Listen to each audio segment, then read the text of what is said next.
Hey, I'm Greg Batlin. We're here in Salinas, Ecuador with a group of 41 from the United States, and we're here to make a difference.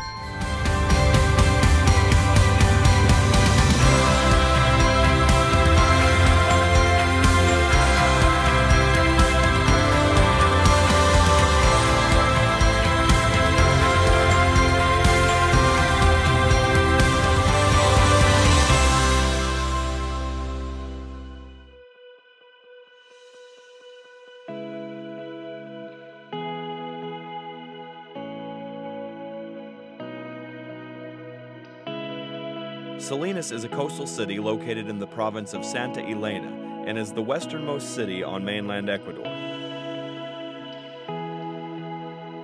You know, Salinas has some very beautiful beaches and hotels and lots of tourism, but there are also some very impoverished areas in this community, and that's why we're here.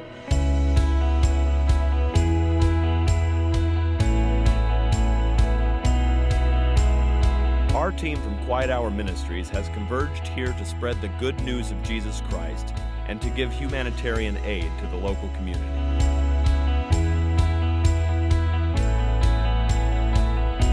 Poverty in this area of Ecuador where we're working is just astounding. These houses are made of nothing more than bamboo split in half and then put together, and that's their homes. And you know, for some of our team members, this is an incredible sight because they've never been out of the United States before.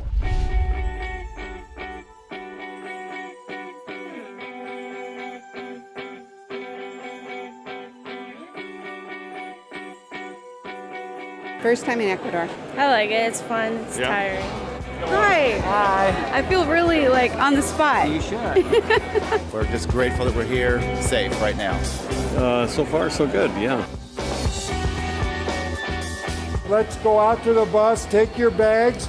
We'll put the bags in the bus, and then we'll give you your food and sandwiches. That was a cool bus. Dude, awesome! It's so big!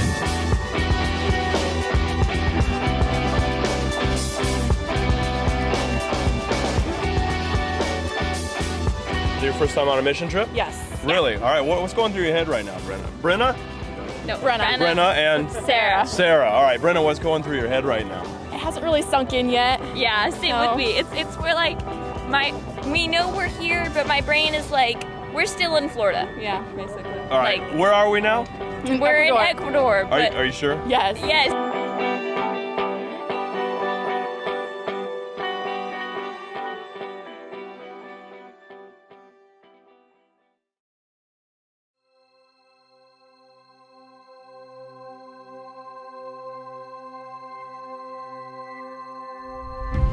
Standing here in the middle of a soccer field in the small town of Anconcito, Ecuador, just where we're building a church right beyond this field. And we're gonna go talk to some of our team members and see what they're up to.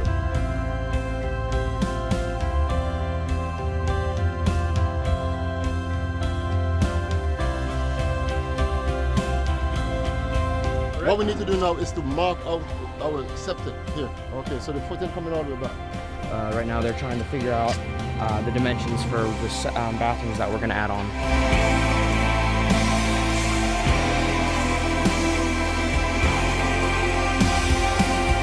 We're trying to make mortar here so we can fix the windows and put windows inside.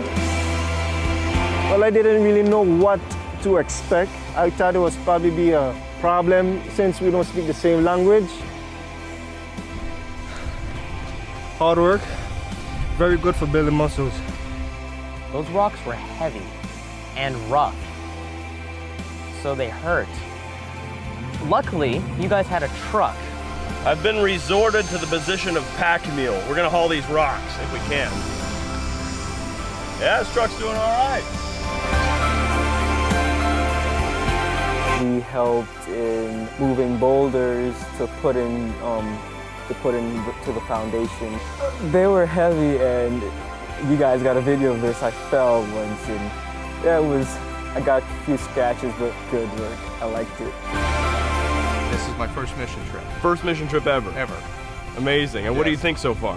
It's exciting. In fact, I was hearing my grandson, who is now 13 years old, coming from the meeting last night saying, I think I might like to come to Ecuador next year. That's awesome. So that is touching to me. We're headed to one of our free dental clinics right now. And the reason we host these free dental clinics is one, of course, to provide for the physical needs of the local community, but it also gives us an opportunity to invite them to our evangelistic meetings in the evenings. So let's go see what these clinics are all about. So here we are at the local dental clinic, and this is actually in a local church member's home. This is their house that they've graciously opened up to host this clinic. Not only are we hosting the clinics here, but we're also hosting evening meetings here. This is one of our sites where we're doing evangelism in the evenings, preaching the good news of Jesus Christ. Morgan is here checking blood pressure. She's checking before we have the dental clinic, just to make sure that the blood pressures aren't too high or too low. And so far everybody's had very good blood pressure, so everybody's go for getting their dental work done today.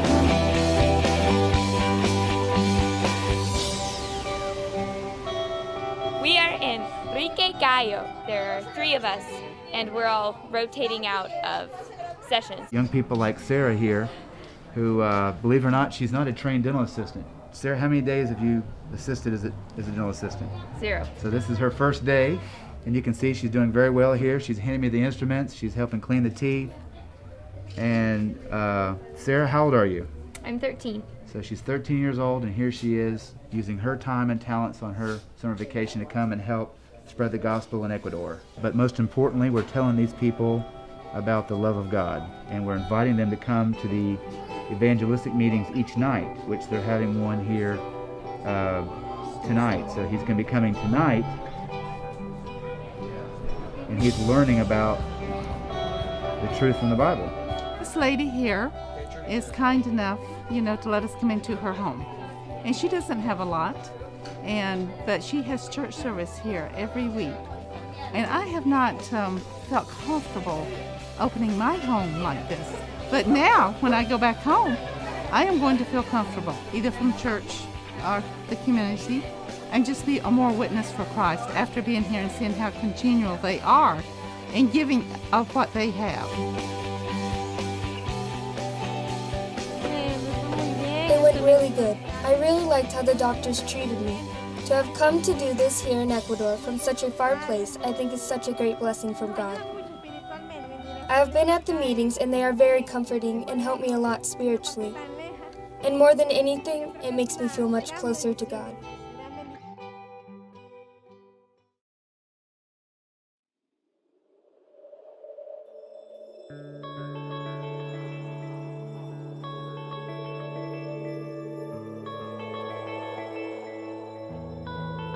I have some wonderful ladies that have been helping me every night with the children's program.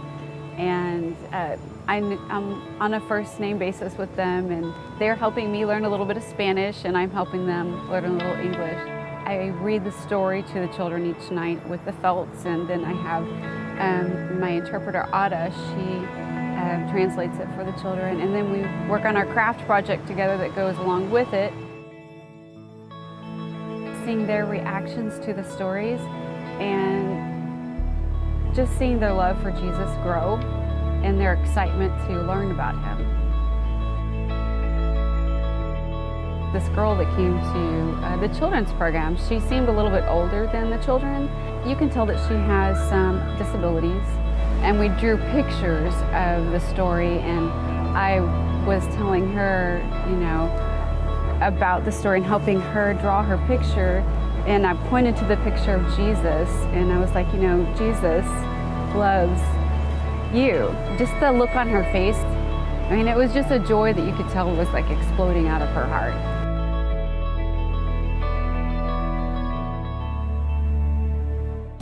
My favorite part's been the kids programs. The kids are great. I get along great with them. We're laughing, we're having a good time. Occasionally they're attacking me.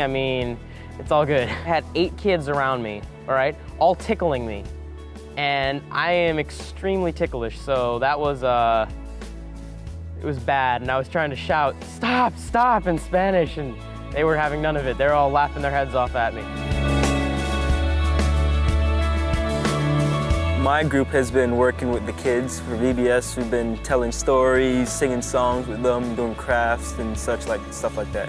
You don't see them complaining or anything like that. It's so fun. People are different than what we have back home, but they're really sweet, and like when you get out of the children's programs at night, they'll come up and they'll kiss you on the cheek, and at first I was kind of weirded out, like, what are they doing? Because we never do that at home. But then as I got used to it, it becomes more cool, and I really want to go back home and go up to one of the church members and do that just to see what they do.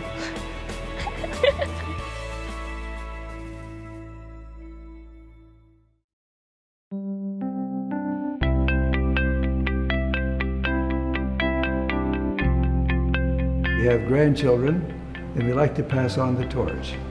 We want them in their young years to think of others, not just themselves. In Matthew 24:14, Jesus said that this gospel of the kingdom would be preached in all the world for a witness unto all nations, and then the end would come. As we look at our world, it's in a pretty sad mess right now. We'd like to have the end of it as it is now, when it's bettered by what Jesus brings to replace it. And so carrying that story to the world in following his invitation is what will hasten his coming.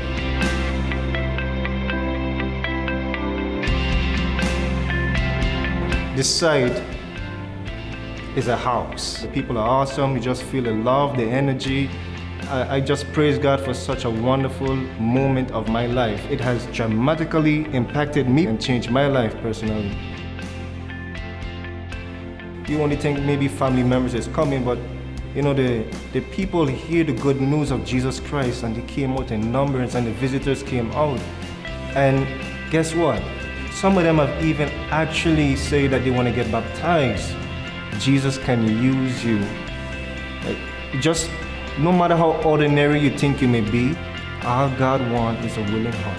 It's very exciting, and every day I always wake up excited, like today something new is gonna happen. I came because I really want to help people. I haven't really been inside a church for quite a lot of years, so this is gonna be a good experience for me getting back into it. And if they realize that, you know, God is personal and he's amazing, then I mean that's my goal.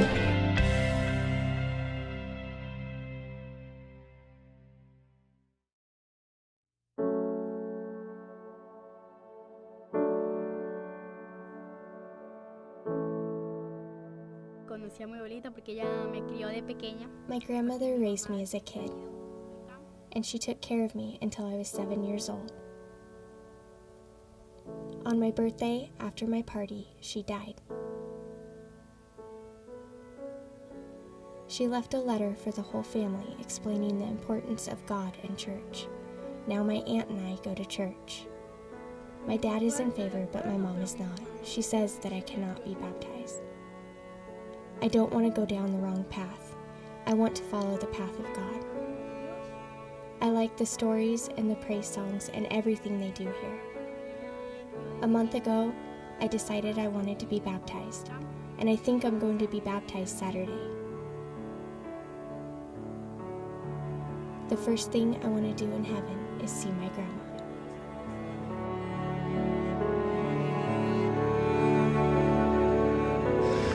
Man, we just had a really tough interview.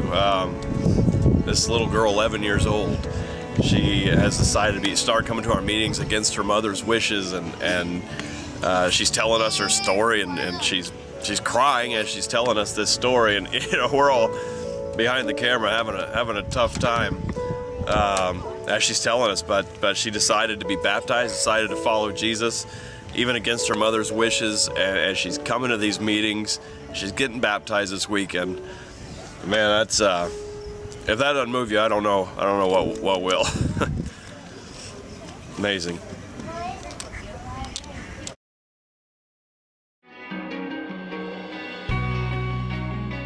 This trip has definitely proved the existence and power of a God who loves us very much.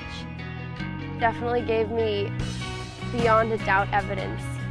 I mean, the kind of evidence that you only hear about in stories and think that never really happens. Quiet Hour has done so much for these people through our team, but there's still so much more that I think I could do. Are you ready for your own mission experience? Join us on a Quiet Hour Ministries mission trip. Get started right now at qhministries.org. You can preach the gospel, lead children's outreach, help with construction, or serve in medical clinics. And keep in touch with us online. We're on Facebook, Twitter, and Instagram at QH Ministries. Is God calling you to the mission field? Then join us in sharing His saving grace.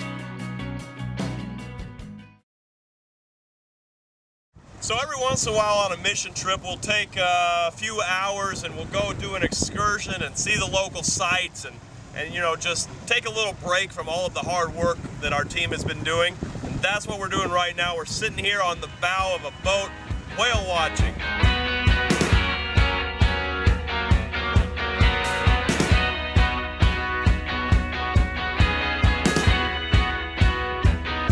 I went whale watching. I've actually never seen whales in person before that. And the first time I was like, oh, that's so cool. Whale watching. Well, we went out on the ocean and we were having lots of fun and it was like awesome. You know, we're out in the sea, going out to see the whales and everything. Oh, here we go. This should be fun. My camera's better than yours. Oh, yeah? Yeah. This is the ultimate steady cam. Whoa, maybe not. I wish I could have gotten a little bit closer to those whales. And a whale comes right up and it's like, oh my goodness, it was huge. I couldn't believe I was seeing that. Yeah, we did see 3, and that was kind of awesome. If anyone thinking about coming to Ecuador, Ecuador is the place to be. I'm getting something for my dad right now.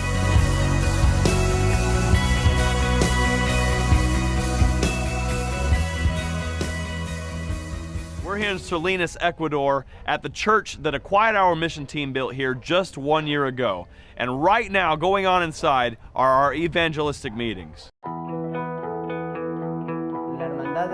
The church members here in Salinas have been praying for a long time to have their own church structure where they could worship God. That's when Quiet Hour Ministries came here and started to build. What we had been longing for so many years was finally a reality. Now our membership has grown. I think what stands out the most about this church is their faith. This week, the Quiet Hour Ministries team have been preaching, and we have seen many kids coming to listen to the Word of God, and we believe those kids will bring their parents. Now, the challenge for this church is to continue the work that has been started. This week has been unforgettable.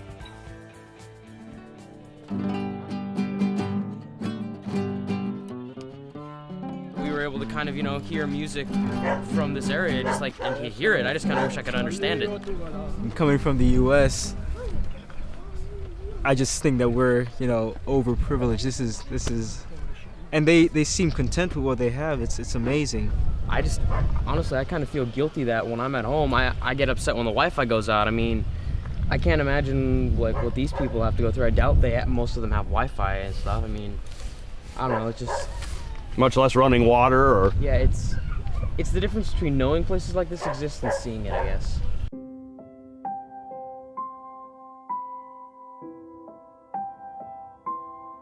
So sometimes on these mission trips and in the process of filming these different stories of the local community members, sometimes their story gets a little bit complicated, a little bit complex. Particularly this one girl that is 11 years old that has decided to follow Christ against her parents' wishes. And so we're trying to figure out how to get the story, how to capture her story, but not interfere with the process that's happening there with her family. It's a difficult situation because her grandma used to be a Seventh-day Adventist, and now she wants to become a Seventh-day Adventist, but her dad doesn't let her. She told her that he will kill her if she get baptized today or maybe on Saturday. the night we were there, we interviewed this girl, and she was crying. We were crying. It was an incredible story. Her story, 11 years old, making the decision for Christ. And we asked her. We said, "Hey, can we come back on Thursday and interview you and meet your dad and and see where you live and all that?" And so she ran home, which was a block away, and she asked her dad if we could do that. And then she came back and told us that her dad said, yes, it was fine. You can come and meet them on Thursday. Do we know what happened with the dad and in his mind? What happened between that night and today? Well, what happened is the day after, she ran away to the church. Her dad didn't know anything. He just basically lied to us and said, I talked to my dad already, but he's not okay with it. I think the best thing we can do for her and her family is just to pray for them. Father, we are mindful of this young girl and her love for you and the tenderness of her heart to follow you and to be faithful to you. Let the little flame that has started in her heart to stay there.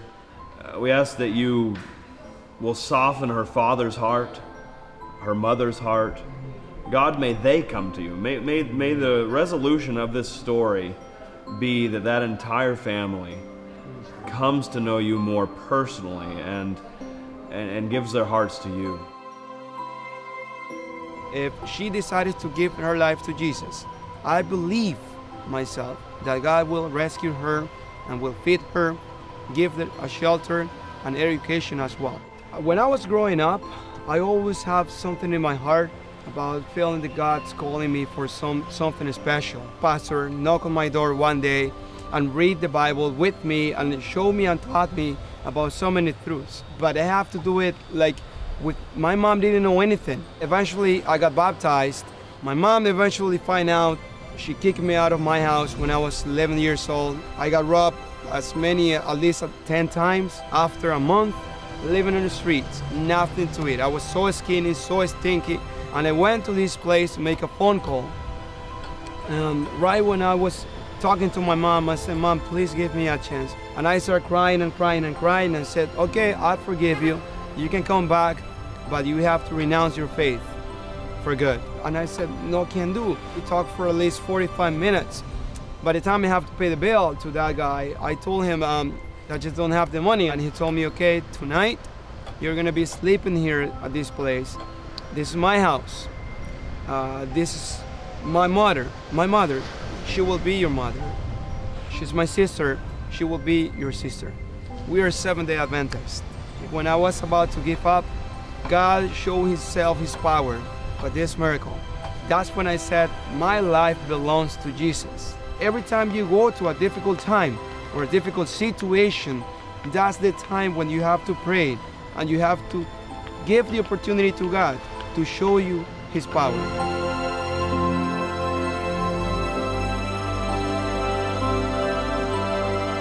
I've seen time and time again young people coming on mission trips, and then their lives are changed after the mission trip. And the reason why is because in the mission trip they see that Jesus is actually real. He's actually a real person. The way that God has worked in some of these people's lives in some of these churches has just been awesome, and it's given me more faith and belief to see how He's just worked. I think that it's helped me realize that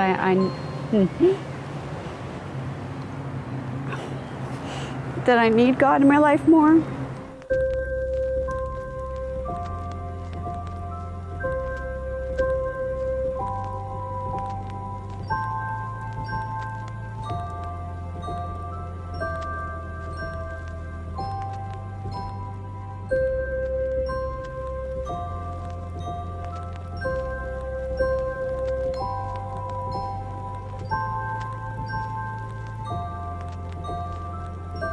Wellington is the first person in his family to get baptized, and we have just heard that everyone in his family is planning on getting baptized soon. Unspeakable, just to see the people being baptized and actually giving their hearts and lives to Jesus Christ. It's truly amazing. Some of the people that were baptized today are people that are from my site.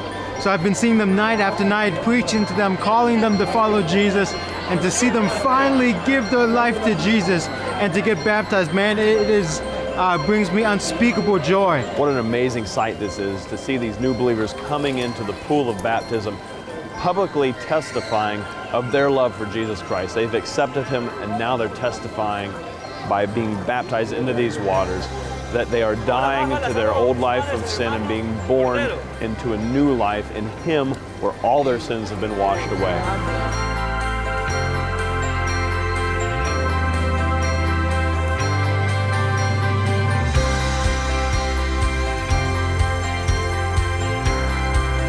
Jose Cordero. He's 67 years old. His whole life, he never believed in baptism as such a thing. And after the sermon that he has just heard today, kind of motivated him to say, this is the truth, people from God, and I need to join these people right now with me, with the pastor. And he made his mind, and then he went straight to the waters to get baptized. It was only him, the last one to be converted. Beatriz, she was praying for 15 years for him to make the decision to get baptized.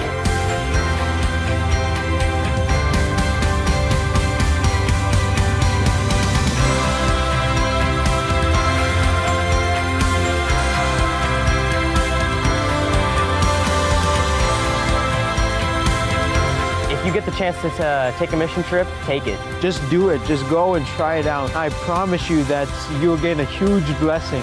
If I get an opportunity to come again, I will. It just might be the best thing that you have ever done. It is life-changing. So it sounds crazy, right? I mean, you have these groups of people coming together, flying to somewhere they've never been, paying their own money, taking vacation time, just to go somewhere and work. And it's been hard work. But their lives are never going to be the same. So what about you? Is God calling you to serve? Are you crazy enough to go do something like this? If so, join us. Join us on a mission trip. Remember that 11-year-old girl that we interviewed that was going to our meetings? That was a tough one for us.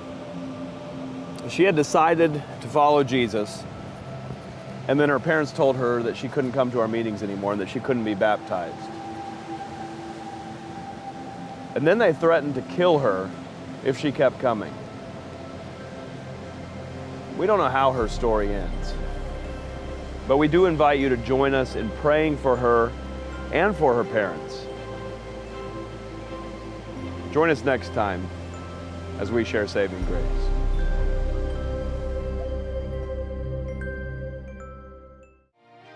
Hey, so we've got this really cool contest going on right now. You could be chosen to go with us on an all-expenses-paid mission trip. So head over to qhministries.org/contest to post a video as to why you should be chosen.